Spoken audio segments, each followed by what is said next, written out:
When my daughter told me to find somewhere else to die, that I was useless now, I packed my bags like the obedient mother I'd always been. 3 days later, I was sitting in a lawyer's office, discovering that my supposedly loving husband had played the longest game of chess in history. Rachel was about to learn that sometimes the pawn becomes the queen. If you're watching this, subscribe and let me know where you're watching from. Let me tell you how I went from homeless widow to the woman holding all the cards. Because, honey, this story has more twists than a pretzel factory. 2 months ago, I was Charlotte Banks, devoted wife of 43 years and mother to one spectacularly ungrateful daughter. When Andrew died of a heart attack at 71, I thought my world was ending. The funeral was a blur of black clothes and sympathetic murmurs. I moved through it like a ghost, clinging to my daughter Rachel's arm as mourners filed past to offer condolences. "You're so strong, Charlotte," they'd say, squeezing my hand. But I wasn't strong. I was hollow. Andrew and I had met in college, him studying law, me pursuing an English degree I never finished. We married 6 months after graduation. While he built his prestigious legal career, I built our home. I arranged dinner parties for his colleagues, raised our daughter, volunteered for the charities that mattered to his firm. I was the perfect corporate wife. Behind every successful man, Andrew used to say, kissing my cheek, is a woman who makes success possible. I'd accepted the compliment, never questioning if I wanted more. After the funeral, I couldn't bear to sleep in our bedroom. The king-sized bed where Andrew had slept beside me for 4 decades felt cavernous, cold. I moved into the guest room, telling myself it was temporary until the grief subsided. Rachel visited often those first few weeks. My beautiful daughter with her designer clothes and perfect hair, so much like her father, ambitious, driven, always moving forward. She'd married Marcus Williams 5 years ago, an investment banker with a smile that never quite reached his eyes.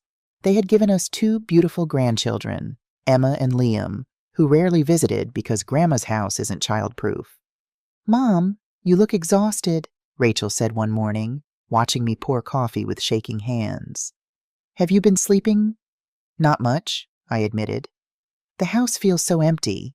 She exchanged a look with Marcus, who was scrolling through his phone at the kitchen table. "That's what we wanted to talk to you about." I should have seen it coming. The sympathetic tilt of her head. The way Marcus suddenly paid attention, setting his phone down like we were having a business meeting. "Mom, you can't possibly manage this big house alone," Rachel said, her voice dripping with fake concern. "The stairs, the maintenance, all those memories. It's not healthy." I should have seen the calculation behind her concern. But grief had clouded my judgment. I just nodded, grateful that my daughter seemed to care. If only I'd known what was really happening. Rachel had always been Andrew's favorite, his little princess who could do no wrong. When she married Marcus and started producing grandchildren, Andrew doted on them all. Meanwhile, I was just the woman who cooked and cleaned and kept everything running smoothly. After the funeral, Rachel became increasingly insistent about my situation. She'd bring Marcus over for family dinners where they'd corner me with real estate pamphlets and retirement community brochures. "Mom, these places are wonderful," she'd say, spreading glossy pages across the dining table Andrew and I had shared thousands of meals at. "You'd have people your own age, activities, no responsibilities." What they meant was no inheritance to split, no inconvenient mother to deal with. "Look at this one," Marcus would chime in, pointing to a facility that looked more like a hospital than a home. "They have medical staff on site 24/7. That's peace of mind." Peace of mind for whom I wondered, but kept silent. I'd spent a lifetime keeping the peace. One afternoon, I found Rachel in Andrew's study, going through his desk drawers. "What are you doing?" I asked, startling her. She straightened quickly, closing the drawer. "Just looking for Dad's fountain pen. I thought it would be nice to have something of his at my desk." I nodded, though something felt off. That night, after they left, I went to the study myself. The drawer was neat, but different. Andrew had always arranged his papers at perfect right angles. Now they were slightly askew. I began to look through them, finding bank statements, investment portfolios, property deeds. amounts with more zeros than I'd ever seen. Had Andrew really accumulated this much, he'd always handled our finances, giving me a monthly allowance for household expenses. "Don't worry your pretty head about money," he'd say whenever I asked questions. Among the papers, I found a sealed envelope with my name written in Andrew's precise handwriting. Inside was a letter dated 6 months before his death. "My dearest Charlotte, if you're reading this, I'm no longer with you. I've asked Harrison to give you this after the reading of the will, but knowing you, you've probably found it on your own. You were always more observant than I gave you credit for. There are things about our finances you should know. I've built more wealth than I've let on, substantially more, but I've also made enemies along the way, people who wouldn't hesitate to use those close to me as leverage. Be careful who you trust, especially with knowledge of our assets. Even family can change when money is involved. I've arranged everything with Harrison. He'll explain the details when the time is right. All my love." Andrew, I sat in Andrew's leather chair, letter trembling in my hands. What enemies, what assets, and who was Harrison before I could investigate further? I heard the front door open. Rachel's voice called out, "Mom, we brought dinner." I quickly returned the letter to its envelope and slipped it into my pocket. Something told me this wasn't information I should share with my daughter. Not yet, anyway. As the weeks passed, I began to notice changes in my home. Small things at first, Rachel rearranging furniture to make things safer, Marcus installing a new security system for your protection, both of them suggesting I shouldn't drive anymore because your reflexes aren't what they used to be. I found myself saying yes to everything. Yes to Rachel sorting through Andrew's clothes. Yes to Marcus updating the house insurance. Yes to their suggestion that I give them spare keys in case of emergency. I was shrinking, becoming smaller in my own home, but I couldn't stop it. Grief had hollowed me out, leaving a shell that moved through rooms that felt increasingly unfamiliar. The final blow came one evening when I discovered Rachel and Marcus in the master bedroom, my bedroom measuring the walls. "What are you doing?" I asked. Rachel turned, not even embarrassed at being caught. "Just seeing if our bedroom set would fit in here. The dimensions seem about right." "Your bedroom set, Mom," Rachel said with that patient tone she'd been using more and more. "We've been talking about this for weeks. This house is too big for you alone. Marcus and I need a bigger place now that Emma's starting school. It makes perfect sense for us to move in." "Move in," I repeated, feeling dizzy. "But where would I—" "There are some wonderful senior apartments near us," Marcus interjected smoothly. "Very affordable. You'd have your own space, but be close enough to see the grandkids regularly." They'd been planning this all along. I realized. The pamphlets, the concerned discussions, the slow takeover of my home. It had all been leading to this moment. "I need to think about it," I said, backing out of the room that still held Andrew's presence in every corner. That night, I couldn't sleep. I took out Andrew's letter again, reading it over and over. Be careful who you trust, especially with family. Had he known this would happen, had he anticipated his own daughter's betrayal, I needed to find this Harrison person. And I needed to do it soon. The final blow came last Tuesday. I'd been living in what Rachel now called our house for 6 weeks since Andrew's death, still sleeping in the guest room because I couldn't bear to pack up our bedroom. Rachel arrived unannounced with Marcus and 2 large suitcases. Emma and Liam trailed behind them, already running toward the room we'd set up for their occasional overnight stays. "Mom, we've made a decision," Rachel announced, setting her designer handbag on the entryway table with the authority of someone who already owned the place. "Marcus got the promotion, and we need to move into town immediately. This house is perfect for us." I stared at her, not quite comprehending. "Move in, but this is my home." Rachel's mask slipped for just a moment, revealing the cold calculation underneath. "Actually, Mom, according to Dad's will, I inherited everything. The house, the investments, all of it. I've been letting you stay here out of kindness, but it's time for you to find your own place." The words hit me like a physical blow. I grabbed the wall to steady myself. "Victoria, surely there's been some mistake." "No mistake." Her voice was ice now. All pretense of concern evaporated. Dad knew I'd take better care of his legacy than you ever could. You never understood money or investments. You were just the wife. Just the wife. 43 years reduced to those 3 words. Marcus was already heading upstairs with the suitcases. I could hear the children arguing over which bedroom would be theirs. There must be a copy of the will, I said, moving toward Andrew's study. I need to see it for myself. Rachel blocked my path. It's all legal. Mom, I've already been through everything with the lawyers. Dad left me as executor with full control. She pulled a document from her purse and held it out. Here's a copy of the relevant section. You can see for yourself. The paper trembled in my hands as I read. It certainly looked official, with legal terminology I didn't fully understand and what appeared to be Andrew's signature at the bottom. According to this document, Rachel inherited everything, with a small monthly stipend set aside for my basic needs. I don't understand, I whispered. Your father wouldn't do this. That's when she delivered the killing blow. Find somewhere else to die. You're useless now. Her words echoed in the foyer of the home I'd created, maintained, and filled with love for over 4 decades. I looked at my daughter, this stranger wearing Rachel's face, and for the first time, I saw Andrew's ambition without his occasional kindness, his drive without his underlying principles. How long do I have?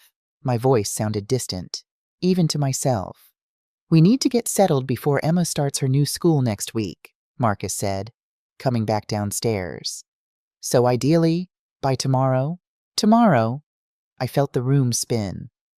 I need to pack 40 years of life into one day. Rachel checked her watch impatiently. We've arranged a room for you at the Sunset Inn until you find something permanent. It's paid through the week. A week. My daughter was giving me a week to rebuild my life from scratch. I packed my things in a daze. 43 years of marriage fitting into 2 suitcases and a small box of photos. Rachel watched from the doorway, checking her watch like I was making her late for something important. There's a nice senior complex on Maple Street, she offered with the enthusiasm of someone recommending a decent restaurant. Very affordable. I'm sure they have openings. Affordable. My daughter was inheriting what she claimed was Andrew's entire estate, and she was suggesting I check into what was essentially a welfare facility for the elderly. Marcus loaded my suitcases into their BMW with the efficiency of someone disposing of garbage. Charlotte, you'll love having your independence again, he said, not quite meeting my eyes. No more worrying about house maintenance or property taxes. No more home, he meant. As we drove away, I watched my house, Andrew's house, Rachel's house now disappear in the rearview mirror. The irony wasn't lost on me. I'd spent 4 decades making that house a home, hosting Rachel's birthday parties, nursing Andrew through his illness, maintaining every detail he cared about. Now I was being driven to a budget motel like an unwanted guest who'd overstayed her welcome. The Sunset Inn was exactly what you'd expect from a place charging $49 a night. Thin walls, thinner towels, and a carpet that had seen better decades. Rachel handed me $200 in cash like she was tipping a hotel maid. This should cover you for a few days while you get settled, she said. I'll have Marcus transfer some money into your account once we sort through Dad's paperwork. Some money from my own inheritance. After they left, I sat on the sagging mattress and tried to process what had just happened. In the span of 3 hours, I'd gone from grieving widow to homeless senior citizen. The woman I'd raised, loved, and sacrificed for had discarded me like an expired prescription. But as I sat there in that depressing motel room, something began nagging at me. Andrew had always been meticulous about his affairs, obsessively organized about important documents. He'd shown me the will years ago, explaining his wishes, making sure I understood everything, and I was absolutely certain that's not what it had said. The letter in my pocket seemed to burn against my skin. Be careful who you trust, especially with family. Andrew had been warning me, and he'd mentioned someone named Harrison who would explain everything. I needed to find Harrison, but first, I needed to survive the night in this depressing motel room, with $200 to my name and a lifetime of regrets keeping me company. The next morning, I used the motel's patchy Wi-Fi to search for information about Andrew's attorney. I vaguely remembered the name Harrison Porter from documents Andrew had me sign over the years. A quick search showed his office was downtown, a 20-minute bus ride that would cost me precious cash from my dwindling supply. But it felt necessary. Before leaving, I tucked Andrew's letter carefully into my purse, along with the copy of the will Rachel had given me. Something wasn't right, and I needed answers. The bus was crowded with morning commuters. I felt invisible among them, just another old woman clutching her purse, taking up space in their busy world. Had I always been invisible? Even to Andrew. To Rachel, the thought stung more than I wanted to admit. Harrison Porter's office was in a sleek downtown building with a lobby that smelled of money and power. The receptionist, a young woman with immaculate nails and a professional smile, looked skeptical when I approached without an appointment. "Mr. Porter is extremely busy today," she informed me. "Perhaps you could call to schedule something next week. Next week might as well be next century."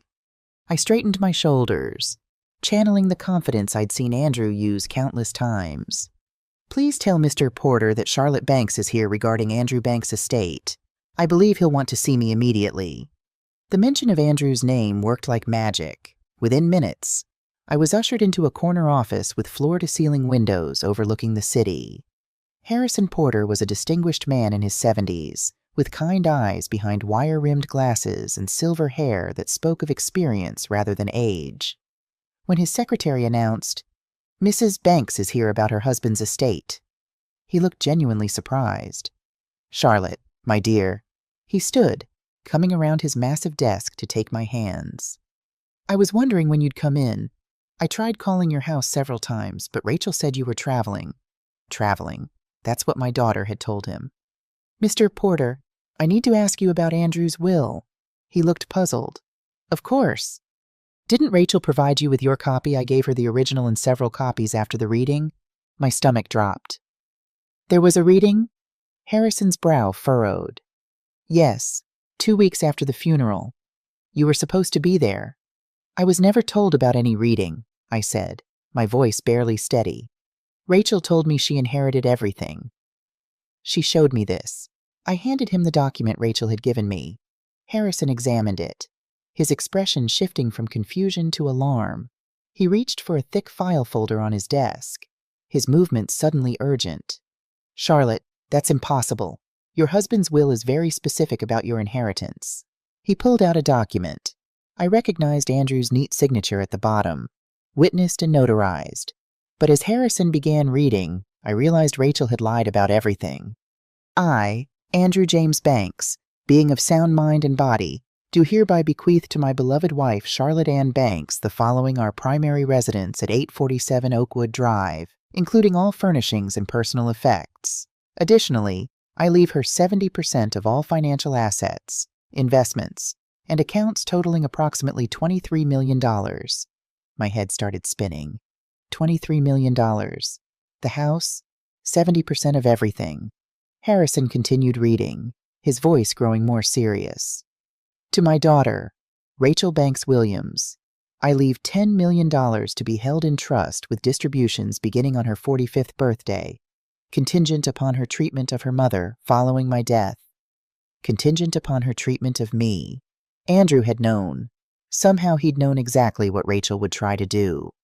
"Mr. Porter," I whispered. "Rachel told me I inherited nothing. She moved into my house yesterday. She gave me $200 and suggested I find a senior facility." The elderly lawyer's face flushed with anger. "Charlotte, what Rachel has done is called elder abuse and fraud. She's committed multiple felonies." "But she had legal documents," I said, pointing to the paper I'd brought. "Forged, most likely, or documents from an earlier draft. Your husband updated his will 6 months before his death, specifically because he was concerned about Rachel's attitude toward money and her sense of entitlement." The room was spinning. All those times Rachel had dismissed my opinions, talked over me during family dinners, rolled her eyes when I tried to contribute to conversations about their expensive vacations or Marcus's business deals. Andrew had been watching, evaluating, making decisions. "There's more, Charlotte." Harrison's voice pulled me back to the present. He was pointing to another section of the will. The trust provision for Rachel specifically states that if she fails to treat you with respect and dignity following Andrew's death, the entire $10 million reverts to you instead. I stared at him in shock. Are you saying? I'm saying your daughter just cost herself $10 million. Her inheritance is now yours as well. You're not inheriting $23 million. Charlotte, you're inheriting $33 million plus the house and all personal property. The irony was so perfect it was almost funny. Rachel had been so eager to claim her inheritance that she'd triggered the exact clause designed to protect me from her greed. What do I do now? I asked, my voice barely steady. Harrison smiled, and for the first time since Andrew's death, I saw genuine warmth directed at me. Now, my dear, we call the police about the fraud, and then we call Rachel and inform her that she's about to receive the shock of her life. Can she fight this? With what money? His smile turned grim. She's about to discover that every account she thought she controlled actually belongs to you. Every investment, every bank account, every asset except your house is frozen pending investigation of her fraudulent activities. I thought about Rachel in my house, probably already planning renovations, shopping for new furniture with money she thought was hers. Marcus was probably calculating how the inheritance would affect his investment portfolio. They had no idea that in about 6 hours, their entire world was going to implode. Harrison Porter's office became command central for what he cheerfully called Operation Justice. He contacted the police, the banks, and a private investigator while I sat in his leather chair, still processing the magnitude of Rachel's deception. The forged documents are quite sophisticated, Detective Elena Rodriguez explained as she reviewed the fake will Rachel had shown me. This wasn't a spur-of-the-moment crime. Someone planned this carefully. You think Rachel had help? I asked. Almost certainly. Creating convincing legal forgeries requires specific knowledge and connections. We'll need to investigate whether Marcus or someone in his financial network was involved. Within 2 hours, every account had been frozen. Rachel's credit cards linked to what she thought were her new inheritance accounts would be declined. The house utilities, which she'd already transferred to her name, were suspended pending ownership verification. My phone rang at exactly 3:47 p.m. Rachel's name flashed on the screen. Mom, where are you? There's some kind of mix-up with the bank accounts. They're saying Dad's assets are frozen. Hello, Rachel, I said calmly, my hand steady for the first time in weeks. I'm sitting in Harrison Porter's office. You remember him, Daddy's attorney? The one who read the real will to an empty room while you told him I was traveling? Silence. Then Mom, I don't know what you think you've discovered, but I discovered that you're a liar and a thief, sweetheart. The endearment felt bitter on my tongue. I also discovered that your father was much smarter than either of us realized. You don't understand, she said quickly, her voice rising. I was protecting you from the complexity of managing all that money. You've never had to deal with investments or... I understand perfectly. You forged legal documents, committed fraud, and threw your 67-year-old mother out of her own house because you thought I was too stupid to notice. Her voice turned sharp, desperate. Mom, you're confused. The grief has been overwhelming, and someone is obviously taking advantage of your emotional state. The audacity was breathtaking, even caught red-handed. Rachel was trying to manipulate me. Rachel, dear, let me clarify something for you, I said, my voice like steel. Not only did you never inherit anything, but your actual inheritance, the $10 million your father left you, is now mine as well, thanks to a lovely clause he included about treating me with dignity and respect. That's impossible. Her voice had lost its confidence now. Detective Rodriguez is sitting right here if you'd like to discuss the impossibility of fraud charges with her. The phone went quiet. I could almost hear Rachel's mind racing, calculating, searching for an angle. Mom, please, can we meet somewhere and talk about this reasonably? I'm sure we can work something out. Oh, we'll definitely be meeting soon at the courthouse when you're arraigned. You wouldn't dare press charges against your own daughter. Her voice was a mix of threat and plea. Something cold and final crystallized in my chest. Watch me. I hung up and looked at Harrison, who was beaming with approval. How long before she's arrested? Detective Rodriguez has enough evidence for a warrant. They'll pick her up this evening, And Marcus, his financial records are being subpoenaed. If he participated in creating those documents, he'll face charges, too. My phone buzzed with a text from Rachel Mom. Please don't do this. Think about the grandchildren. I showed the message to Detective Rodriguez, who smiled grimly. Emotional manipulation. Classic behavior pattern for this type of crime. I typed back. I am thinking about them. They deserve to see what happens when you steal from family. As Detective Rodriguez left to execute the warrant, Harrison patted my hand. Charlotte, there's something else Andrew wanted you to know. He left a video message to be played if Rachel ever contested the will or if she treated you poorly after his death. Would you like to see it? I nodded, my throat tight with emotion. Harrison turned his laptop toward me and pressed play. Andrew's face filled the screen, not the frail man of his final days, but the strong, vibrant man I'd loved for decades.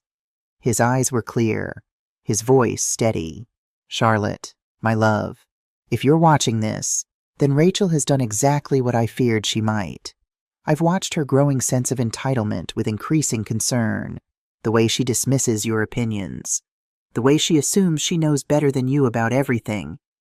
It reminds me too much of how my father treated my mother. And I won't let that happen to you. Tears filled my eyes as he continued. I've arranged everything with Harrison. The house is yours. The majority of our assets are yours. And if Rachel has behaved as poorly as I fear she might, then her inheritance will become yours as well. You've earned every penny of it. Charlotte, not just by being my wife, but by being the heart and soul of our family, the foundation that made everything else possible. He paused, his expression softening. I know you think I never noticed all you did, all you sacrificed, but I did notice. Charlotte, and I'm sorry I didn't tell you more often how much it meant to me, how much you meant to me. As the video ended, I wiped away tears. All these years, I'd thought Andrew saw me as just the wife, just the support system for his success, but he'd really seen me all along. Your husband was a remarkable man, Harrison said softly. Yes, I agreed, feeling stronger than I had in months. And it's time for me to be remarkable too. That evening, as I checked into a proper hotel with a credit card Harrison had arranged for me, I received a text from Detective Rodriguez Rachel and Marcus Williams in custody. Arraignment tomorrow at 9 a.m. Would you like to be present? I replied without hesitation. I'll be there. For the first time since Andrew died.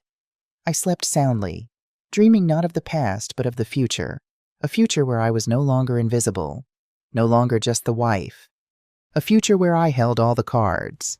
Rachel was about to learn that sometimes the pawn becomes the queen. Harrison Porter's office hummed with activity the morning after Rachel and Marcus's arrest. The distinguished attorney had assembled what he called my recovery team, Detective Elena Rodriguez, financial investigator Carol Chen, and a sharp-eyed young lawyer named Michael Dawson who specialized in elder abuse cases. The arraignment is at 9, Harrison explained as his assistant poured coffee for everyone. Rachel and Marcus spent the night in county lockup. Their attorney has already called twice, fishing for a deal. What kind of deal, I asked, surprised they'd move so quickly. Carol Chen, a petite woman with steel-gray hair and calculating eyes, smiled thinly. The kind desperate people make when they realize they're in serious trouble. They want to avoid jail time. I wrapped my hands around my coffee mug, drawing strength from its warmth. What happens at the arraignment? They'll enter their plea, Michael explained. My guess is they'll go with not guilty, despite the overwhelming evidence. Their attorney will request bail, which the judge will likely grant but set quite high given the amount of money involved. And after that, Harrison said, leaning forward.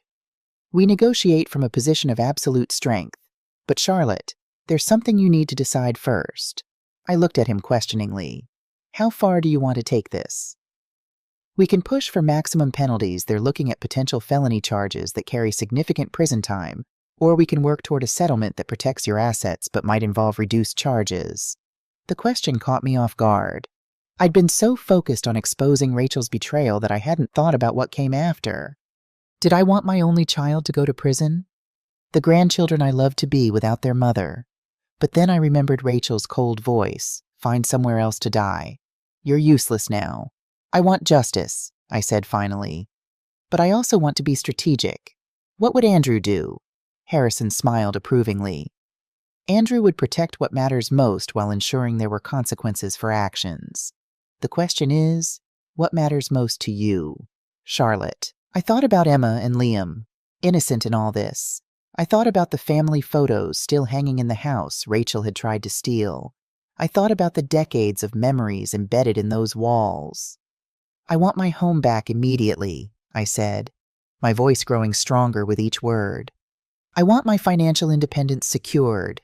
I want Rachel and Marcus to face real consequences for what they did. And I want to ensure my grandchildren don't suffer unnecessarily for their parents' crimes. Harrison nodded, making notes. We can work with that, Michael. Arrange for a court order to remove Rachel and Marcus from Charlotte's property today. Carol, prepare a complete accounting of all assets and flag any suspicious transactions since Andrew's death. Detective Rodriguez, what about the forgery investigation? Elena flipped through her notes. We've traced the forged documents to a print shop owned by James Whitaker, a college friend of Marcus's. He's already talking, eager to make a deal. Says Marcus paid him $50,000 to create the forgeries, with promises of more once they came into their inheritance. The methodical planning, the violation of trust, it was almost too much to comprehend. My own daughter had been plotting to steal my home and inheritance for weeks, maybe months.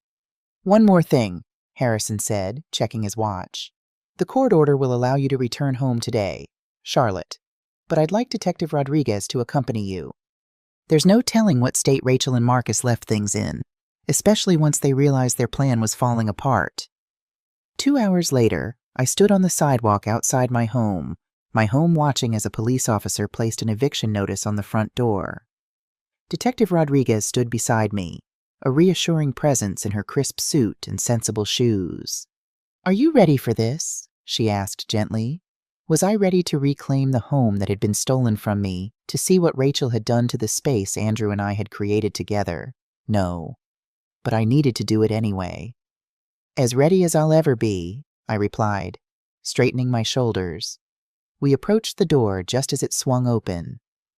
Rachel stood there, still in yesterday's clothes, her perfect hair disheveled, her eyes red-rimmed. Behind her, Marcus was frantically shoving papers into a briefcase. Mom, Rachel said, her voice cracking. What is this? We have a temporary restraining order against us. It's called an emergency eviction, Detective Rodriguez explained calmly. You're occupying this property illegally. You have 1 hour to collect essential personal items only. The rest can be arranged for pickup later. This is ridiculous, Marcus snapped, stalking toward us. Our attorney will have this overturned by noon. Your attorney, she said, finding my voice, is currently explaining to the district attorney why he shouldn't be disbarred for submitting fraudulent documents to the court. I wouldn't count on much help from that quarter. Rachel's eyes widened. Mom, please, we can talk about this. There's been a misunderstanding. The only misunderstanding, I interrupted, was my belief that I raised a daughter who wouldn't steal from her own mother. Rachel flinched as if I'd slapped her. Good. Let her feel a fraction of the pain she'd caused me. 1 hour? Detective Rodriguez repeated firmly. I'll be staying to ensure compliance with the court order. As Rachel and Marcus hastily packed suitcases upstairs, I walked through my home, surveying the changes they'd already made in the short time they'd occupied it. Rachel had removed the family photos from the mantel, replacing them with sleek modern art that meant nothing to me. Andrew's leather recliner, the one I'd sometimes sit in just to feel close to him, was gone. A geometric side table in its place. In the master bedroom, Rachel had already cleared out Andrew's closet, his suits, his favorite sweaters, the watch collection he'd been so proud of all gone. I felt a fresh wave of grief, not just for Andrew, but for the mementos of him I'd never get back. Where are Andrew's things? I asked when Rachel entered the room to pack her makeup. She avoided my eyes. We donated most of it. The suits went to that charity for unemployed men looking for jobs. At least there was that small mercy Andrew's clothes would help someone else. But the casual way she'd disposed of her father's possessions, the things I might have wanted to keep to remember him by, spoke volumes about her priorities. In Andrew's study, my study now Marcus was frantically sifting through the desk drawers. "Looking for something?" I asked from the doorway. He jumped, slamming the drawer shut. "Just making sure I didn't leave any personal papers behind." Detective Rodriguez appeared behind me. "Mr. Williams, remember that you're only permitted to take personal items. Any financial documents or papers belonging to the estate must remain in the house." Marcus's jaw tightened, but he stepped away from the desk. "Fine, I'm done here anyway." As the hour drew to a close, Rachel made one last appeal. "Mom, think about what you're doing. We're family. This isn't how families treat each other." The irony of her statement would have been comical if it weren't so painful. "You're right, Rachel. Family doesn't forge documents to steal inheritances. Family doesn't throw an elderly mother out of her home with 200 and directions to the nearest budget motel. Family doesn't tell their mother to find somewhere else to die." Rachel paled at hearing her own words repeated back to her. I was upset. "I didn't mean it." "Yes, you did," I said softly. "That's the worst part. You meant every word. Now please leave my house." As Detective Rodriguez escorted them out, I watched from the window as they loaded their hastily packed bags into their luxury SUV. The grandchildren weren't with them, probably at school, blissfully unaware of their parents' crimes. Once they were gone, the house felt suddenly, wonderfully empty. I walked through each room, reclaiming it with my presence. In the kitchen, I found Rachel's half-drunk smoothie on the counter, evidence of how quickly their world had unraveled. In the living room, shopping bags from expensive boutiques were piled in the corner, tags still attached to dresses and shoes that cost more than most people's monthly rent. Detective Rodriguez finished her inspection of the property and joined me in the kitchen. "They're gone, Mrs. Banks. The locks have been changed as ordered by the court. Is there someone who can stay with you tonight? A friend, perhaps?" I shook my head. Most of my friends were really Andrew's colleagues' wives, women who drifted away after his death. "I'll be fine on my own." She looked concerned. "Mrs. Banks, Charlotte, they might be angry enough to try something foolish. I'd feel better if you weren't alone." "I'll stay," a voice said from the doorway. I turned to see Harrison Porter, looking dapper as ever in his tailored suit. "I've taken the liberty of having my assistant book a security service. They'll have someone posted outside until we're certain Rachel and Marcus have accepted the new reality." I felt a rush of gratitude for this man who'd been Andrew's friend and was now becoming mine. "Thank you, Harrison." After Detective Rodriguez left, Harrison helped me put the house back in order. We rehung the family photos Rachel had taken down, moved furniture back to its proper place, and ordered dinner from my favorite Italian restaurant, a small celebration of reclaiming my home. "To Andrew," Harrison said, raising a glass of wine once we were settled in the dining room. "He would be proud of how you've handled all this." "Would he?" I wondered aloud. "I'm having his only daughter arrested." Harrison's expression grew serious. "Andrew valued justice. Charlotte, that's why he became a lawyer. He also knew Rachel better than you think. Why do you imagine he put that clause in the will about her treatment of you?" I sighed, turning the wineglass in my hands. "I keep wondering where we went wrong with her. Was she always this way? And I just didn't see it, or did something change her?" "People make their own choices," Harrison said gently. "Rachel chose greed over decency. That's not your failure, it's hers." As we finished dinner, my phone buzzed with a text from Detective Rodriguez. "Rachel and Marcus made bail, $250,000 each. They're required to surrender passports and remain in the county." Harrison read the message over my shoulder. "That's expected. Now the real negotiations begin." "What do you think they'll do?" "They'll try to salvage what they can. Offer a plea deal to avoid prison time. Attempt to paint you as a confused elderly woman who misunderstood their intentions." He smiled grimly. "They're in for a rude awakening when they realize who they're dealing with." That night, after Harrison left, I slept in my own bed for the first time since Andrew's death. The sheets still smelled faintly of his cologne. Rachel hadn't had time to change them yet. I clutched his pillow to my chest and finally allowed myself to cry, not just for Andrew, but for the daughter I'd lost too. the daughter who'd seen me as nothing more than an obstacle to wealth. In the morning, I woke with new resolve. This was my home, my life, and I was reclaiming it piece by piece. The next morning, my phone rang just after 8. Rachel's name flashed on the screen. I hesitated, then answered. "Hello, Rachel? Mom?" Her voice was ragged, like she'd been crying. "We need to talk." "We're past talking. Don't you think, please," she said, a note of desperation creeping in. "Not over the phone. Can we meet somewhere? Just you and me?" Every instinct warned against this, but part of me, the mother part that never quite gives up, wanted to hear what she had to say. "Harrison's office, 11 o'clock. "No lawyers," she countered quickly. "Just us. The cafe on Maple Street. Public place, neutral ground. Maybe this was worth hearing." "Fine, 10:30. I called Harrison immediately after hanging up. "Rachel wants to meet. Just the two of us." His concern was immediate. "I don't think that's wise. Charlotte, she could be trying to manipulate you. Or worse, get you to say something they can use against you." "I know," I admitted. "But she's still my daughter. I need to at least hear what she has to say." Harrison sighed. "I can't stop you. But I'm sending Michael to sit at a nearby table. He won't interfere unless necessary." The Maple Street Cafe was moderately busy when I arrived. Late morning coffee seekers and remote workers with laptops. I spotted Michael at a corner table, pretending to work but clearly watching the door. I nodded slightly in acknowledgement and chose a table near the window. Rachel arrived 5 minutes late, looking nothing like the polished, confident woman I was used to. Her hair was pulled back in a hasty ponytail, her face bare of makeup, dark circles under her eyes. She wore jeans and a simple sweater clothes I hadn't seen her in for years. "Mom," she said, sliding into the seat across from me. "Thank you for coming." I didn't respond, just waited for whatever performance she'd prepared. "I know you're angry," she began, fidgeting with a sugar packet.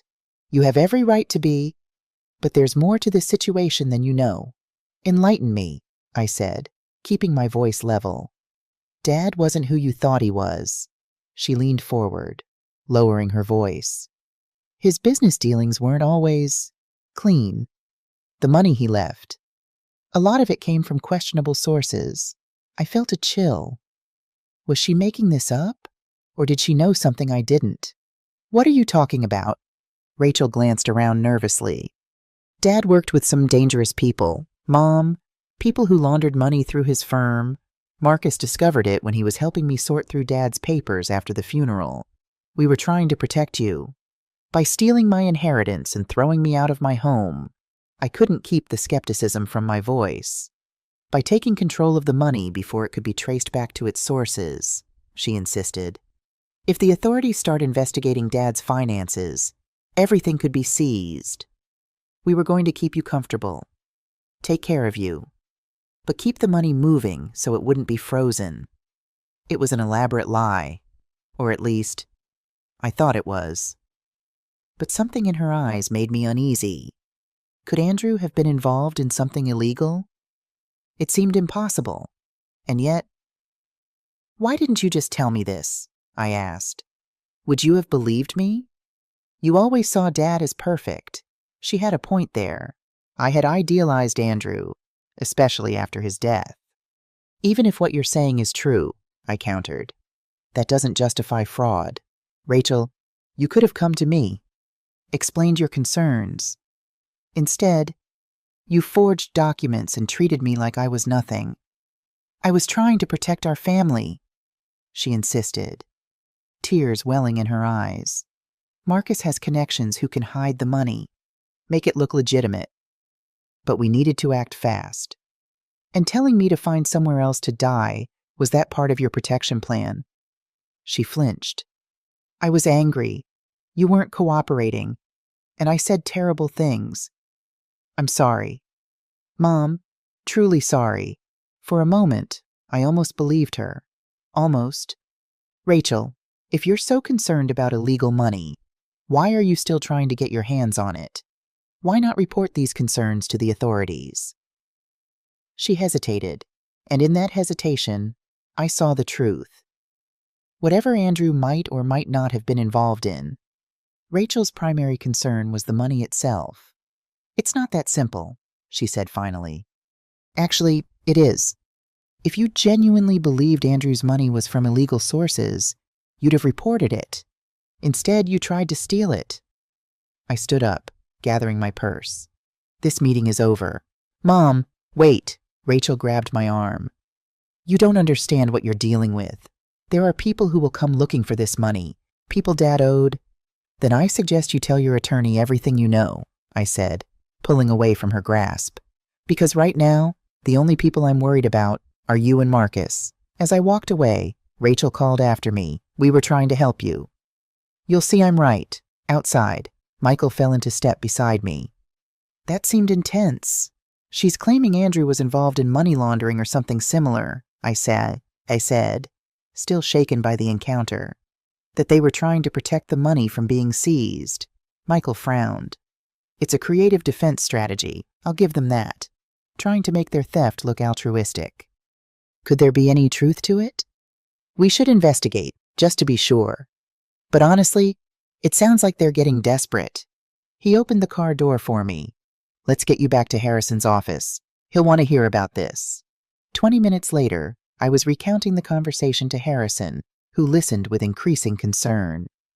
"This is a troubling development," he said when I finished. "Not because I believe Andrew was involved in anything illegal. I knew him for 30 years. And he was scrupulously ethical, but because this suggests Rachel and Marcus are preparing to get very ugly with their defense." "You think they'll publicly accuse Andrew of criminal activity?" Harrison nodded grimly. "It's a classic dead man can't defend himself strategy. They're hoping to muddy the waters enough to create reasonable doubt about their own crimes. But would that work? It might reduce their sentence if they can convince a jury they were acting out of genuine concern. More worryingly, it could lead to an investigation of Andrew's estate, which would delay your access to the funds." I felt sick at the thought of Rachel dragging her father's reputation through the mud to save herself. "What do? We get ahead of this," Harrison said decisively. "Carol Chen is already conducting a thorough audit of Andrew's finances. If there's anything irregular, we'll find it first and deal with it appropriately. In the meantime, we proceed as planned with the criminal case against Rachel and Marcus." My phone rang Marcus this time. I showed Harrison the screen. "Put it on speaker," he advised. "Hello, Marcus," I answered, trying to keep my voice neutral. "Charlotte." His tone was all business, none of Rachel's emotional pleading. "We need to discuss a settlement." "I'm with my attorney, and you're on speaker," I informed him. "If you want to discuss a settlement, it should be through proper channels." He laughed shortly. "I'm not interested in proper channels at this point. I'm interested in damage control. Rachel told you about Andrew's activities. She made some allegations, yes. They're not allegations, Charlotte, they're facts. Andrew was washing money for the Torino crime family for at least a decade. I have documentation proving it, documentation I'm prepared to turn over to the FBI unless we can come to an arrangement." Harrison's eyes widened, but he motioned for me to continue. "What kind of arrangement?" I asked, heart pounding. "Simple. Drop the charges against Rachel and me. We'll sign whatever you want regarding the inheritance. You keep the house and $15 million. The rest goes to us. Clean and clear." Everyone walks away. Andrew's reputation remains intact, and Rachel and I don't go to prison. It was blackmail, pure and simple, but was it based on truth or fabrication? I'll need to discuss this with my attorney, I said carefully. "You have 24 hours, Marcus replied. "After that, the documents go to the FBI, and everyone loses. Think carefully. Charlotte, this isn't just about money anymore." After he hung up, Harrison and I sat in stunned silence. "Do you think he's bluffing?" I finally asked. Harrison ran a hand through his silver hair. "I don't know. Andrew never gave me any reason to suspect illegal activity. But he was intensely private about certain clients. Said it was better for me not to know the details." Harrison looked troubled. "We need to find out what Marcus has, and we need to do it quickly." "How?" "I think it's time we had a serious conversation with the FBI," Harrison said grimly. "But first, let's see what Carol Chen has discovered about Andrew's finances." Carol Chen arrived at Harrison's office an hour later, carrying a laptop and several thick folders. The financial investigator had been working around the clock since we discovered Rachel's fraud, tracking every transaction in Andrew's complex financial portfolio. "I found something," she said without preamble, setting her materials on Harrison's conference table.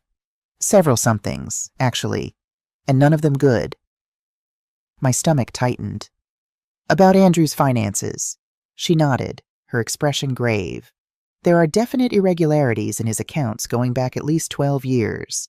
Large cash deposits followed by complex series of transfers through multiple shell companies. Classic money laundering patterns." The room seemed to tilt sideways. Andrew, my Andrew, laundering money for criminals. It couldn't be true. "There must be some explanation," I said weakly. "There may be," Carol acknowledged. "But the patterns are concerning. What's more troubling is that these transactions increased significantly in the 6 months before his death." Harrison frowned. "The same time frame in which he updated his will to protect Charlotte from Rachel." "Exactly," Carol said. "It's as if he knew something was coming and was preparing for it. Or as if he knew he was dying and was trying to secure his family's future," I suggested, clinging to the belief that Andrew couldn't have been a criminal. Carol opened one of her folders, spreading documents across the table. "These are the companies involved in the suspicious transactions. On paper, they're consulting firms, investment vehicles, real estate holdings, all perfectly legitimate. But when you follow the money," she traced a complex diagram with her finger, "it all leads back to entities associated with the Torino family." Harrison looked as shocked as I felt. I handled some of Andrew's corporate formations, but I had no idea they were connected to the Torinos. "Most people wouldn't," Carol said. "The connections are buried under layers of legal entities. You'd only spot it if you were specifically looking for it, or if you already knew what to look for, like Marcus apparently did." I tried to process this information. My husband of 43 years, the ethical, principled man I thought I knew, had been laundering money for a crime family. It was incomprehensible. "What does this mean for the inheritance?" I asked, trying to focus on practical matters when everything else seemed to be crumbling. Carol's expression was sympathetic, but direct. "If the FBI investigates and confirms these connections, they could potentially seize everything as proceeds of criminal activity." "Everything," I whispered. "The house, too." "Potentially. Yes. It would depend on whether they could prove the house was purchased with tainted funds." Harrison reached over to squeeze my hand.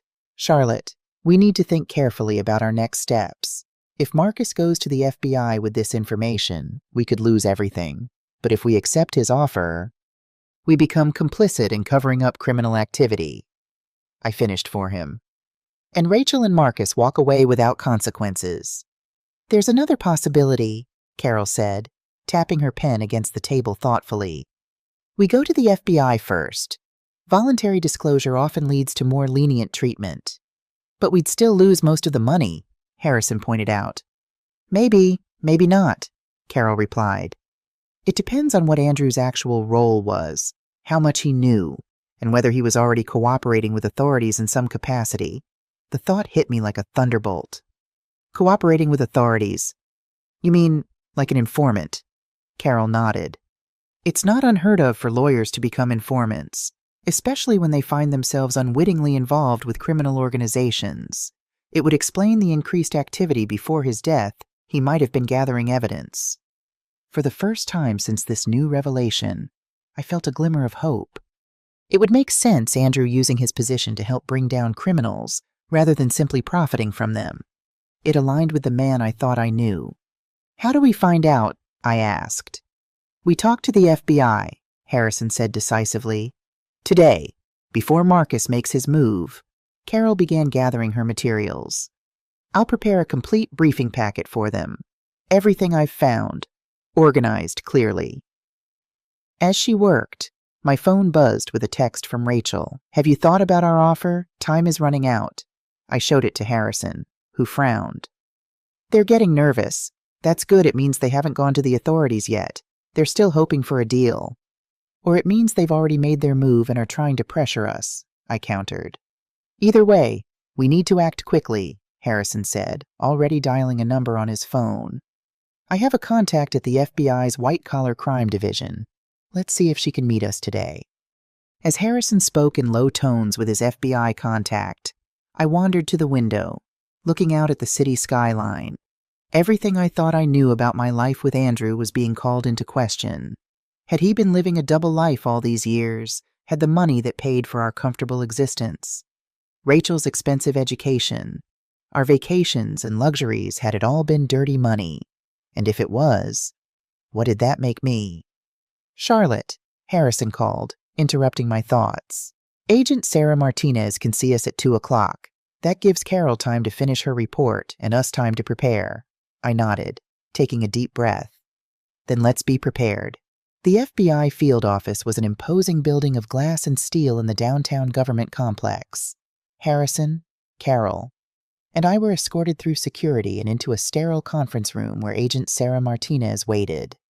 She was younger than I expected, perhaps in her early 40s, with intelligent eyes and a no-nonsense manner. Mr. Porter, she greeted Harrison with a handshake. It's been a while. Too long, Sarah, Harrison replied. Thank you for seeing us on such short notice. She turned to me, her expression softening slightly. Mrs. Banks, I'm sorry for your recent losses. Both your husband and, it seems, your trust in your daughter. Thank you, I said, surprised by her empathy. Agent Martinez and I worked together on a securities fraud case about 5 years ago, Harrison explained as we took our seats. She's one of the best. Agent Martinez accepted the compliment with a nod. Now, I understand you have information regarding potential money laundering through Andrew Banks's law practice. For the next hour, Carol laid out her findings in methodical detail. Agent Martinez listened intently, occasionally asking clarifying questions, but mostly taking notes on a legal pad. I watched her face for reactions, but she maintained a professional neutrality throughout. When Carol finished, Agent Martinez set down her pen and looked at me directly. Mrs. Banks, what do you know about your husband's business dealings with the Torino family? Nothing, I said truthfully. Until today, I didn't even know there was a connection. And your daughter and son-in-law, when did they discover this information? According to them, after Andrew's death, Harrison answered. They're now attempting to use this information as leverage to avoid fraud charges. Agent Martinez's eyes narrowed. Blackmail on top of fraud. Charming. What happens now? I asked, dreading the answer. Agent Martinez leaned back in her chair, considering. Normally, in a case like this, we'd open a full investigation, freeze all assets pending the outcome. But she hesitated, glancing at the files Carol had provided. There's something about this that doesn't quite add up. What do you mean? Harrison asked. These patterns. Agent Martinez pointed to several transaction records. They're almost too perfect, too obvious to someone who knows what to look for. Carol nodded slowly. I had the same thought. It's as if they were designed to be found, if you knew where to look. Mrs. Banks, Agent Martinez said, turning to me. Did your husband ever mention working with federal authorities in any capacity? My heart raced. No. But there was a letter. I reached into my purse, pulling out Andrew's sealed letter, the one I'd found in his desk. He wrote this 6 months before his death. It mentions enemies and being careful who I trust, even family. Agent Martinez read the letter carefully, then set it down with a thoughtful expression. Mrs. Banks, I think it's time I told you something about your husband, something that's been classified until now. The room went silent as Agent Martinez reached for her phone, dialed a number, and spoke briefly to someone, requesting authorization for disclosure of sensitive information. After a moment, she nodded and hung up. Charlotte, she said, using my first name for the first time. Your husband was not laundering money for the Torino family. He was helping us build a case against them. The world seemed to stop. What Andrew Banks was a confidential informant for the FBI for the past 12 years. The transactions your financial investigator found were part of a carefully orchestrated operation to gather evidence against one of the most sophisticated money laundering networks in the country. Tears filled my eyes, tears of relief, of vindication. He was working for you, Agent Martinez nodded. He came to us after he realized some of his clients were using his firm to wash illegal funds. Rather than simply walking away, he offered to help us track and document the operation from the inside. It was dangerous, meticulous work, and he was one of our most valuable assets. Why didn't he tell me? I whispered. For your protection. Agent Martinez explained gently. The less you knew, the safer you were. If the Torinos had ever suspected his cooperation, they wouldn't have hesitated to use you as leverage against him. Harrison looked stunned.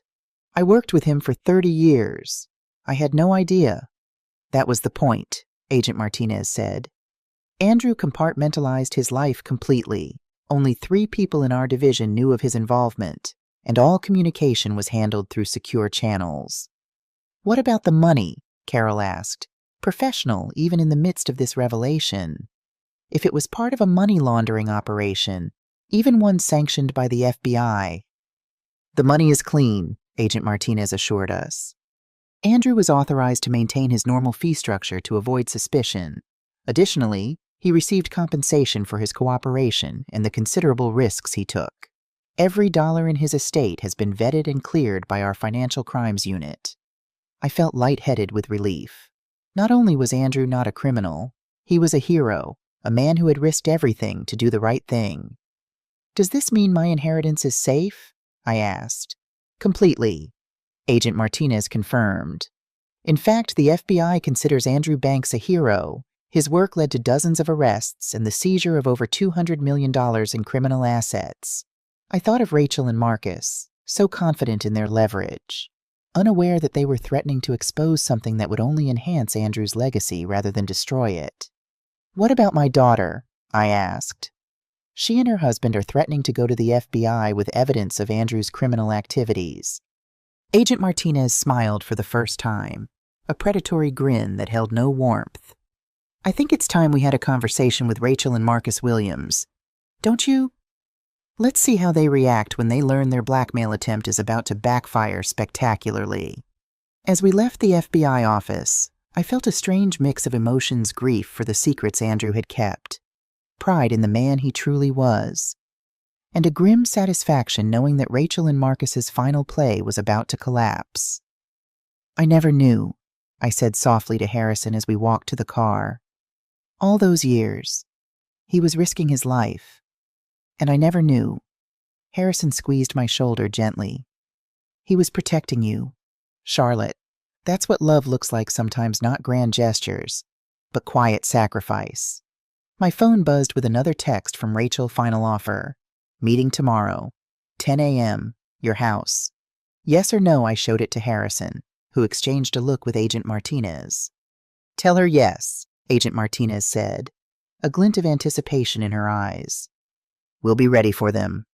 As I typed my response, I realized that this wasn't just about money anymore, or even justice. It was about truth, the truth about Andrew, about Rachel, about the life I'd lived without fully understanding. Tomorrow, all those truths would finally come to light. Yes, I texted back.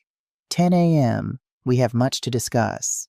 The morning of the meeting, my house transformed into an operational command center.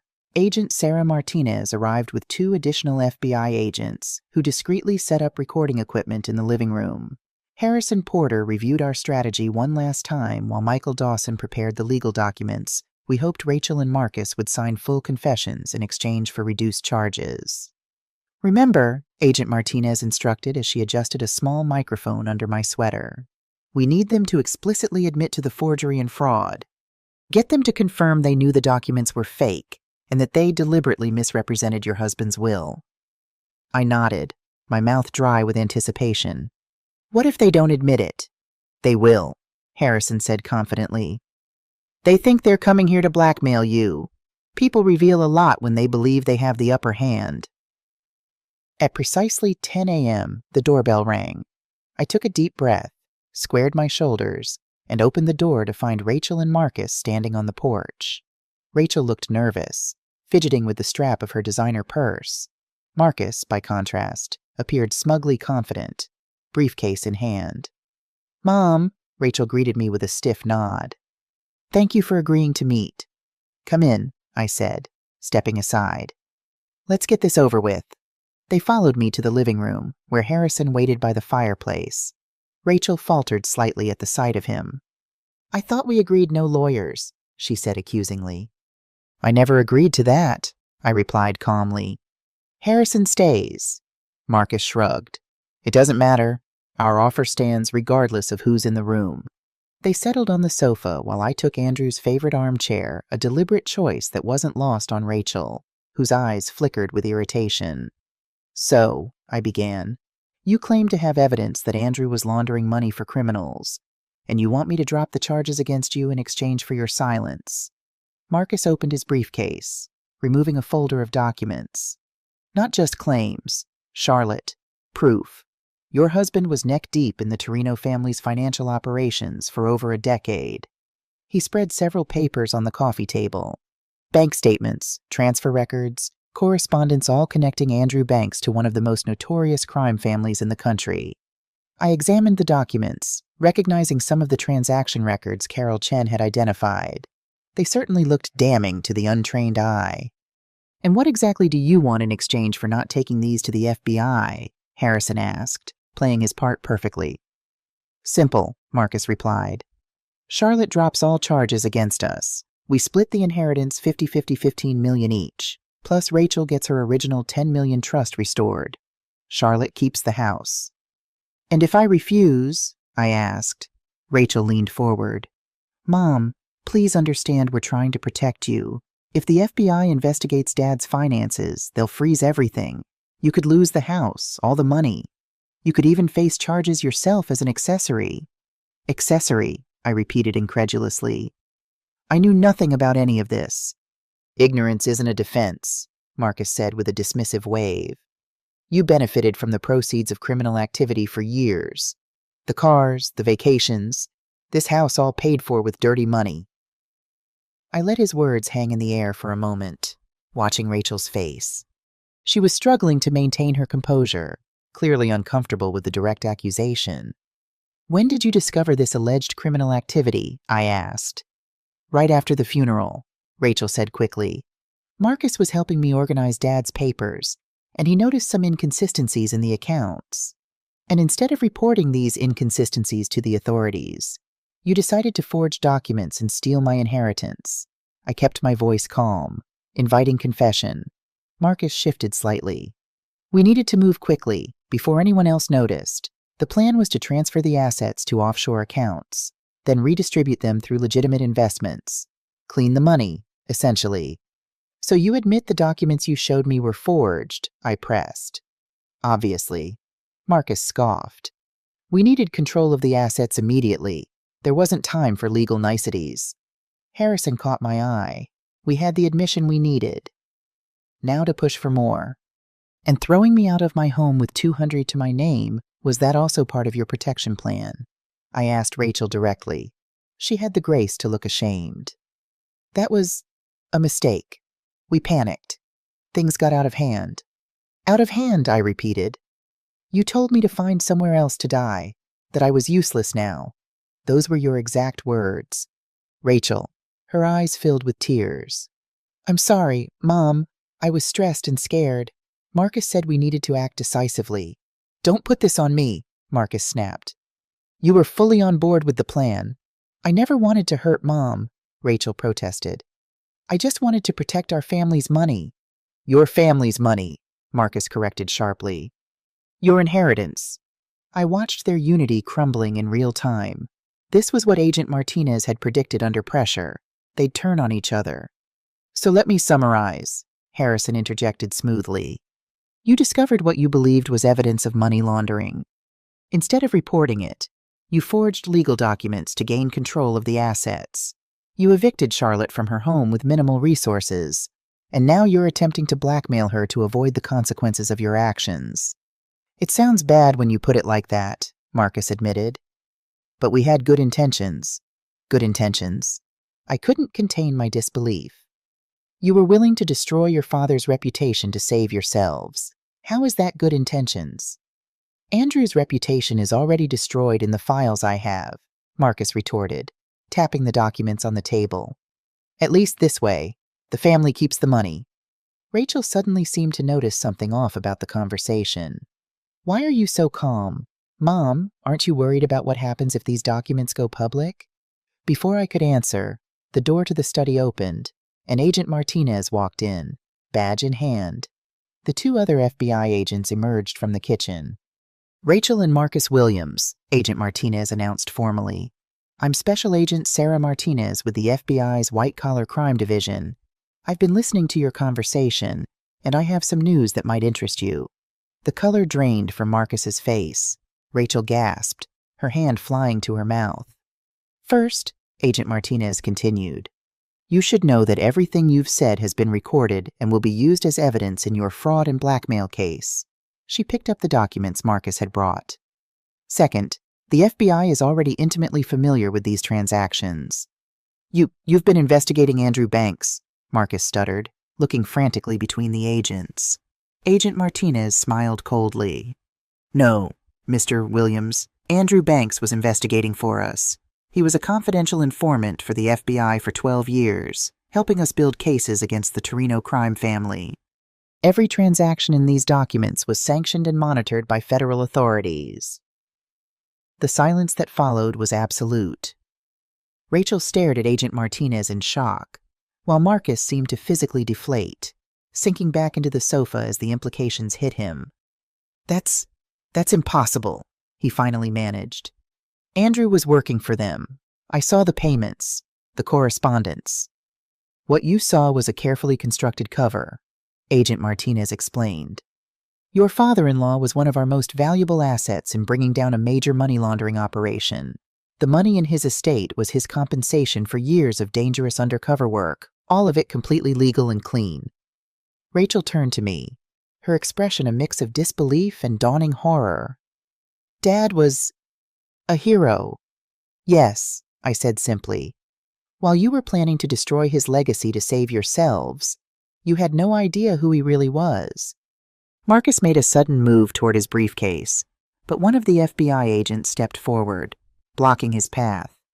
If you're thinking of destroying evidence, Mr. Williams, I wouldn't advise it, the agent said quietly. That would just add obstruction of justice to your growing list of charges. This is a mistake, Marcus insisted, desperation creeping into his voice. I'm an investment banker. I was just trying to protect family assets by committing fraud, elder abuse, and attempted blackmail. Agent Martinez raised an eyebrow. Interesting protection strategy. What happens now? Rachel asked, her voice small. Harrison cleared his throat. We've prepared an agreement. You both sign full confessions, make complete restitution for any funds already spent, and plead guilty to reduced charges. And if we refuse, Marcus challenged, though his bravado was clearly fading, then we proceed with the full range of charges, Agent Martinez said matter-of-factly. Fraud, elder abuse, blackmail, attempted extortion of a federal witness that's just for starters. You're looking at 10-15 years. Mr. Williams, Marcus paled. I want to call my lawyer. Of course, Agent Martinez gestured to one of her colleagues, who handed Marcus a phone. While Marcus stepped into the hallway to make his call, Rachel remained on the sofa, looking utterly lost. Tears streamed down her face as she stared at the floor. I didn't know, she whispered. About Dad. I really thought... You thought he was a criminal, I finished for her. And you were willing to use that against me rather than protect his memory. She looked up, her makeup streaked with tears. I was wrong, Mom. So wrong. About everything. I wanted to comfort her. The maternal instinct doesn't simply vanish, even in the face of betrayal. But the wound was still too fresh. The hurt too deep. Yes, I agreed quietly. You were... Marcus returned, his face grim. My attorney says we should cooperate fully. Smart advice, Harrison commented, pushing the confession documents across the table. These specify exactly what you're admitting to and the penalties you'll face. For the next hour, Harrison and Agent Martinez walked Rachel and Marcus through their confessions, ensuring every detail was covered and every admission properly documented.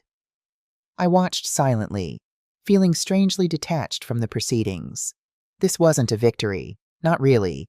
There was no joy in seeing my daughter's life implode, even if she had brought it on herself. When the documents were finally signed, Agent Martinez nodded to her colleagues. "Rachel and Marcus Williams, you're under arrest for fraud, attempted blackmail, and elder abuse. You have the right to remain silent." As the agents led them away, Rachel looked back at me one last time. "I'm sorry, Mom," she said, her voice breaking. "I don't expect you to forgive me. I'm not sure I deserve it." I couldn't answer. What was there to say that I still loved her? Despite everything, that perhaps someday we might find a way back to each other. I wasn't sure if any of that was true anymore. After they were gone, Harrison squeezed my shoulder gently. "You did well, Charlotte. Andrew would be proud." I nodded, too emotionally drained to speak. The house felt unnaturally quiet after the morning's drama.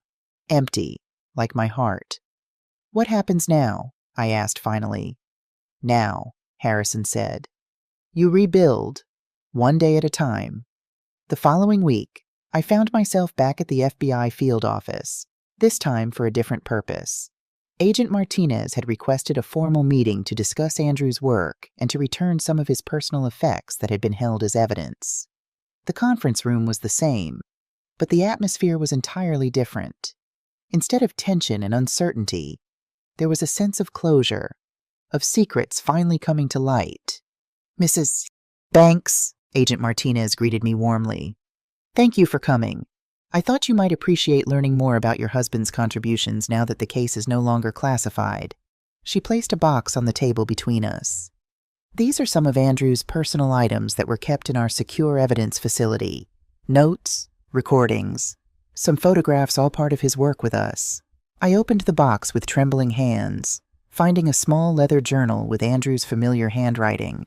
Flipping through it, I saw coded entries, dates, amounts, the careful documentation of a man leading a double life for the greater good. "He never told me," I said softly. "All those years, and I never suspected a thing." Agent Martinez nodded sympathetically. "That was by design. Andrew was exceptionally good at compartmentalizing. He said it was the only way he could protect you, by keeping you entirely separate from that part of his life." "Did he ever consider telling me?" "Many times," she said, pulling out a sealed envelope from the box. "In fact, he left this for you, to be delivered if anything happened to him before the operation concluded. I think you should read it." The envelope bore my name in Andrew's precise handwriting. I opened it carefully, unfolding several pages of his distinctive stationery.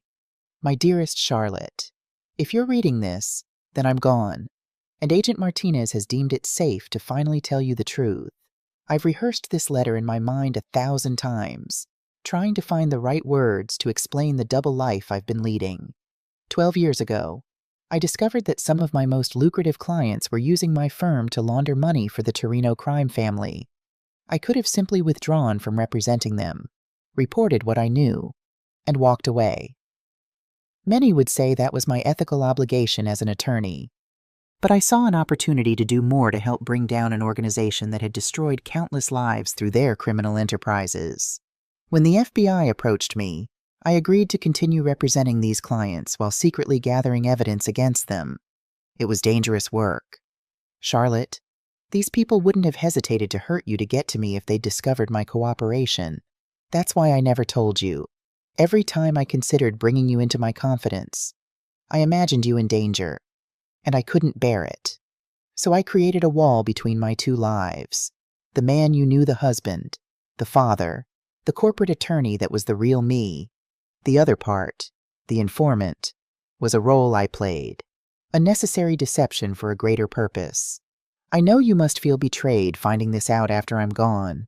I can only hope you understand that everything I did out of love for you, for Rachel, for the principles I believed in. The money I've left you is clean, Charlotte. Every dollar was vetted by the FBI and represents either my legitimate earnings or my compensation for the risks I took. You can use it without fear or guilt. As for Rachel, I've watched her changing over the years, becoming more materialistic, more entitled. I fear how she might react when she learns of my death and the inheritance. That's why I structured the will as I did, with protections for you built in. Harrison has all the details. I hope you can forgive me for the secrets I kept. Know that in a life with many regrets, loving you was never one of them. Always and forever yours. Andrew, tears blurred my vision as I finished reading. All these years, I'd thought I knew my husband completely, only to discover there were depths to him I'd never imagined. He was an extraordinary man, Agent Martinez said quietly. His work saved lives and brought down criminals who thought they were untouchable. Why didn't you contact me after his death? I asked. Why let me find out this way? The operation was still active, she explained. We couldn't risk exposure until certain arrests were made. Then, when we learned about Rachel and Marcus's fraud, we had to move carefully to avoid tipping them off. She paused. I'm sorry for the pain that caused you. I nodded, understanding the necessities even as I mourned the lost opportunity to know my husband fully while he lived. There's one more thing, Agent Martinez added, pulling out a final document. The Bureau would like to formally recognize Andrew's service. It won't be public, his role will remain classified for security reasons, but we're establishing a scholarship in his name for law students interested in financial crimes prosecution. With your permission, of course. The gesture touched me deeply. He would have liked that, I said. Andrew always believed in nurturing new talent. As I left the FBI office that afternoon, carrying the box of Andrew's secret life, I felt a strange mix of grief and pride. The man I'd loved had been even more extraordinary than I'd known, brave enough to risk everything for justice, loving enough to protect me from that risk. The question now was what to do with the rest of my life, a life suddenly defined not just by loss, but by revelations and possibilities I'd never imagined. 3 months passed. Rachel and Marcus accepted plea deals that included restitution, community service, and in Marcus's case, 18 months in a minimum security prison. Rachel received a suspended sentence due to her cooperation and her role as primary caregiver to Emma and Liam. I hadn't spoken to her since the day of the arrest. She'd called numerous times, left voicemails full of tears and apologies, sent letters that remained unopened on my desk. I wasn't ready. Perhaps I never would be. Harrison had helped me reorganize my finances, establish a proper investment strategy, and create a foundation in Andrew's name to support victims of financial crimes. The Charlotte and Andrew Banks Foundation quickly gained recognition for its work, providing legal assistance to elderly victims of fraud and abuse. The house no longer felt empty. I'd redecorated, removing the heavy masculine furniture Andrew had preferred, and creating spaces that reflected my own taste's lighter colors, more comfortable seating, walls filled with the art I'd always admired but never purchased because it didn't fit Andrew's aesthetic. In the master bedroom, I'd established a small memorial, a photograph of Andrew in his prime, his favorite fountain pen, the watch I'd given him for our 30th anniversary. Not a shrine, but an acknowledgement of the man who had shared my life for so long. The study had undergone the most dramatic transformation. Once Andrew's domain of dark wood and leather, it was now my art studio, filled with light from enlarged windows and the creative chaos of my rediscovered passion for painting. I'd taken classes, joined a group of local artists, found a community I'd never known existed while I was busy being just the wife. It was in this bright, paint-scented room that I received the unexpected visitor who would change everything once again. The doorbell rang on a sunny Tuesday afternoon. I wasn't expecting anyone, so I approached cautiously, peering through the peephole to see a young girl of about 8 standing on my porch, shifting nervously from foot to foot. Emma, my granddaughter. I opened the door, heart pounding. "Emma, what are you doing here? Is everything all right?" Her small face was solemn, her dark hair, so like Rachel's, pulled back in a neat ponytail. "Hi, Grandma, can I come in?" "Of course, sweetheart." I ushered her inside, glancing toward the street. "Is your mother with you?" Emma shook her head. "She's at home. She doesn't know I'm here." Alarm bells rang in my mind. "How did you get here?" "I took the bus," she said proudly. "I saved my allowance for the fare."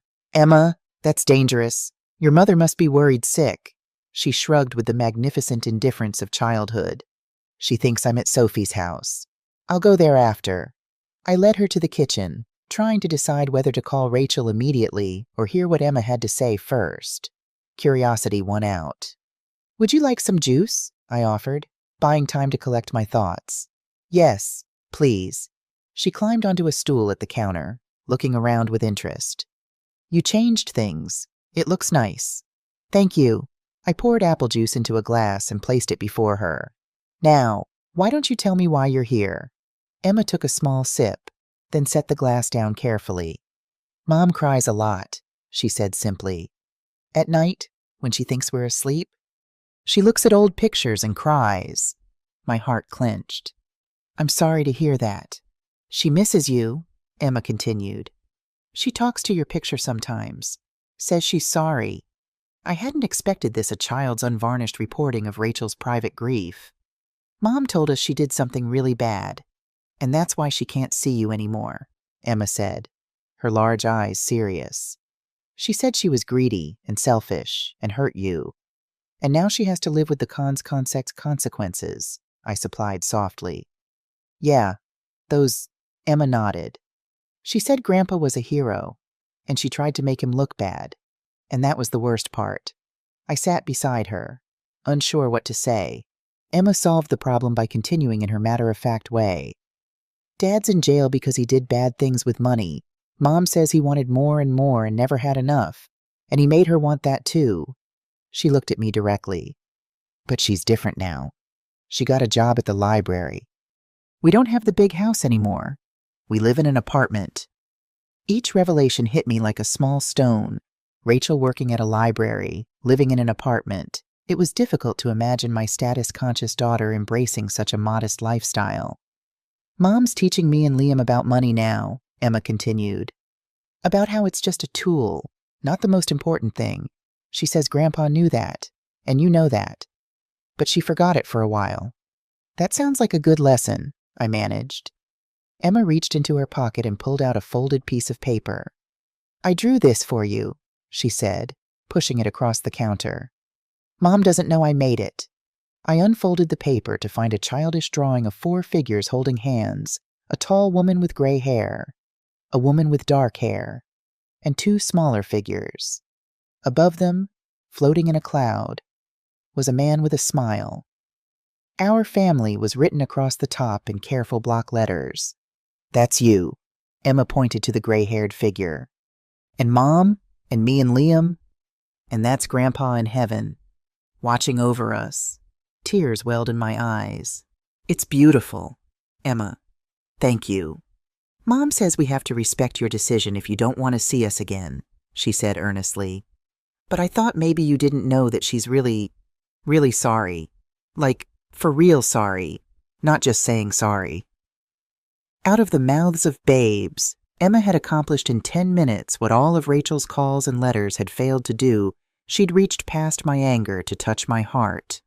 I think, I said carefully, that we should call your mother and let her know where you are. She must be worried. Emma's face fell. Are you mad at me for coming here? No, sweetheart, I assured her. I'm very glad you did. But we still need to call your mom. The call was brief and tense. Rachel alternated between relief that Emma was safe and horror that she'd taken a bus across town alone. She promised to come immediately to pick her up. While we waited, Emma gave me a tour of the house, noting all the changes with the frank assessment only children can offer. This is nicer, she declared in the living room, before it was too dark. In the studio, she gasped with delight at my paintings. You're an artist. That's so cool. When the doorbell rang 30 minutes later, Emma ran to answer it before I could stop her. I heard Rachel's voice, tight with emotion. Emma Banks Williams, you are in so much trouble. Do you have any idea how worried I was? I stepped into the hallway to see Rachel kneeling before Emma, checking her over as if expecting to find injuries from her unauthorized journey. She was thinner than I remembered. Her designer clothes replaced by simple jeans and a sweater. Her hair was pulled back in a practical ponytail much like Emma's. When she saw me, she froze. Mom, she whispered. I'm so sorry. I had no idea she was coming here. It's all right, I said. She's fine. We've had a nice visit. Rachel stood slowly, keeping her distance as if afraid to presume too much. Thank you for calling me. I know you didn't have to. The awkward silence stretched between us. 3 generations of bankswomen standing in a hallway filled with unspoken words. Emma broke the tension. Grandma's an artist now, she announced. She has a whole room of paintings, and she liked my drawing of our family. Rachel's eyes flickered to mine, questioning. I nodded slightly. Emma, why don't you go look at the garden for a few minutes? I suggested. Your mother and I need to talk. Once Emma was outside, Rachel and I moved to the living room, sitting on opposite ends of the sofa like cautious strangers. She misses you, Rachel said quietly. Both kids do. They ask about you all the time. And what do you tell them? The truth, that I did something terrible. And you need time to decide if you can forgive me. She twisted her hands in her lap. I've been in therapy, trying to understand why I became so obsessed with money and status. Why I was willing to hurt you. To betray Dad's memory. I said nothing. Waiting. The therapist says I was trying to fill something empty inside me. That I thought wealth and position would make me feel worthy. She gave a sad laugh. Turns out when you lose everything, you find out what actually matters. And what's that? I asked, genuinely curious. Family, she said simply. The people who love you even when you don't deserve it. The things money can't buy: trust, respect, integrity. She looked up, meeting my eyes directly. All the things I threw away. I studied my daughter's face, searching for the manipulative woman who had thrown me out of my home. Instead, I saw someone humbled, genuinely changed by consequence. Marcus taught me to value all the wrong things, she continued. Or maybe I taught myself, and he just encouraged it. Either way, I was wrong. So terribly wrong. The children seem well, I offered, a small olive branch. Rachel nodded. They're resilient. We talk about everything now, why their dad is away, why we moved, why money isn't as important as character. I'm trying to give them what you and Dad gave me, before I lost my way. And the library job. A flush of pride crossed her face. Children's department. I read stories twice a week and help with the summer reading program. The pay is nothing, but, she smiled slightly, I love it. For the first time in my life, I'm doing something that matters. I thought of Andrew's letter, his concerns about Rachel's materialism and entitlement. Would he recognize this woman before me now? I don't expect forgiveness, Rachel said softly. I just want you to know that I understand now what I destroyed, and I'm trying to rebuild myself into someone who deserves to be your daughter again. The wall I'd built around my heart since her betrayal began to crack. Just slightly. Not enough to let her in fully, that would take much longer, if it ever happened, but enough to let some light through. Emma's drawing, I said finally. The one of our family. I'd like to frame it. Rachel's eyes filled with tears. She'd like that. Perhaps, I said carefully. The children could visit sometimes, maybe once a week for dinner. They'd love that, Rachel whispered.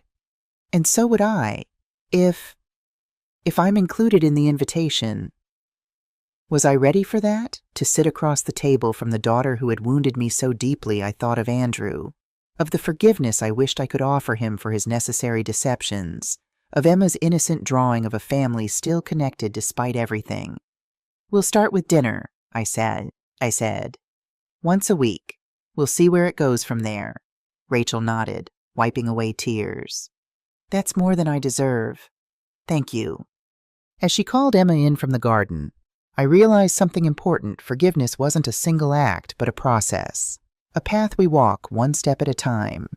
Rachel and I were taking the first step today. Where the path led ultimately, only time would tell. 6 months later, I stood in my art studio, putting the finishing touches on a painting that had taken weeks to complete. It was a family portrait Andrew from an old photograph. myself as I was now. Rachel with the children. Not idealized. Not perfect. But real, each face bearing the marks of our shared history. The losses and betrayals. The tentative steps toward reconciliation. The weekly dinners had evolved into a new tradition. Rachel and the children came every Sunday. Sometimes we cooked together. Sometimes we ordered in. But always we talked, really talked about our lives, our feelings, the past we were slowly coming to terms with. Rachel had been promoted at the library, taking charge of community outreach programs. She'd discovered a talent for connecting with underprivileged children, using her experiences to teach them about integrity and resilience. The irony wasn't lost on either of us, my daughter. Once consumed by materialism, now teaching others about values beyond wealth. Marcus remained in prison, with another year to serve. Rachel visited him monthly, alone. The children wrote letters but hadn't seen him since his sentencing. They'll decide when they're older if they want a relationship with him, Rachel had explained. I won't force it either way. The doorbell rang, interrupting my thoughts. I set down my paintbrush and went to answer it, finding Emma and Liam on the porch, Rachel behind them with a grocery bag. "We're early," Emma announced. "Mom said we could help you make cookies before dinner." Did she now? I smiled at my granddaughter, now 9 and increasingly confident. Well, I suppose we'd better get started then. As we baked in the kitchen flour-dusting countertops, chocolate chips disappearing into small mouths, I marveled at how much had changed in a single year. From grieving widow to homeless senior to wealthy heiress to something entirely new. A woman defined not by her relationship to others, but by her own choices and creations. Later, after the children were occupied with a movie in the living room, Rachel helped me clean up the kitchen. "I saw the painting in your studio," she said quietly. "The family portrait." I nodded, slightly embarrassed that she'd seen the unfinished work. "It's not quite done. It's beautiful, Mom. The way you've captured Dad, it's like he's really there, watching over us. That's how I feel sometimes," I admitted. "Like he's still here, seeing how we're all finding our way without him." Rachel was quiet for a moment, wiping a plate with careful attention. "Do you think he'd be proud of how we're healing?" I considered the question, thinking of Andrew's letter, his hopes and fears for our daughter. "Yes," I said finally. "I think he'd be very proud." She smiled, blinking back tears. "I hope so." As we joined the children in the living room, I looked around at this fragile new family we were building, not perfect, not unmarked by pain, but real and present and trying. Andrew had given me many gifts in our years together, but perhaps the greatest was this, the chance to discover who Charlotte Banks truly was, beyond wife, beyond mother, beyond victim or victor. I was still discovering the answer. One day, one painting, one Sunday dinner at a time, and for the first time in my life, the journey itself felt like enough. If you've stayed with my story until the end, thank you.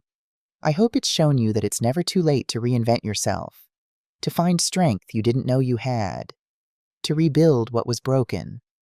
And remember, sometimes the most valuable inheritance isn't money or property, but the truth about who you are and what you're capable of becoming. Don't forget to subscribe and share your thoughts in the comments. What would you have done in my situation? Have you ever had to rebuild your life after betrayal? Your stories matter too.